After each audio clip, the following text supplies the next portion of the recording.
আসসালামু আলাইকুম রহমতুল্লাহি বরকাতুহু। আপনারা দেখতে পাচ্ছেন একটা এয়ার কম্প্রেসর মেশিন। আসলে এই মেশিনটা হচ্ছে কি 300 লিটারের একটা এয়ার কম্প্রেসর মেশিন।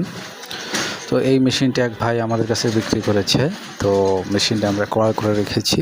তো এটাকে এখন আমরা কিছু কাজ করেছি।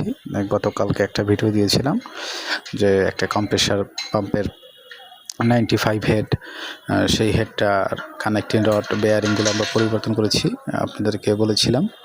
তো এইটাই হচ্ছে কি সেই মেশিন। তো এই মেশিনটার কানেক্টিং রড বেয়ারিং আমরা পরিবর্তন করে দিয়েছি। তো মেশিনটা সম্পূর্ণ ঠিক আছে।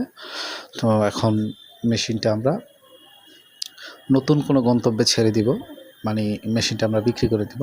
মেশিনটা আমরা চেক করে নিয়েছি কোথাও কোনো ত্রুটি আছে নাকি। তো যে ত্রুটিগুলো ছিল সমস্ত ত্রুটিগুলো আমরা সেরে নিয়েছি। তো এখন আর মেশিনটা কোনো ত্রুটি নেই। মেশিনটা এখন চলে যাওয়ার জন্য প্রস্তুত। তো এটা খুব শীঘ্রই চলে যাবে। তো আপনাদের কাছে যদি কারো পুরান কম্প্রেসার বিক্রি করার থাকে বা ট্যাঙ্কি, কম্প্রেসার পাম্প, মোটর, তো আমাদের সঙ্গে যোগাযোগ করতে পারেন। আর যদি কোনো মেশিন আপনারা সার্ভিস করাতে চান তাহলে আমাদের কাছে নিয়ে আসতে পারেন বা কুরিয়ারে পাঠিয়ে দিতে পারেন। ধন্যবাদ আপনাদের সকলকে আমাদের সঙ্গে থাকার জন্য। আরেকটা বিষয় হচ্ছে, আপনারা চাইলে কম্প্রেসরের যে কোনো স্পেয়ার পার্টস আমাদের কাছ থেকে নিতে পারবেন।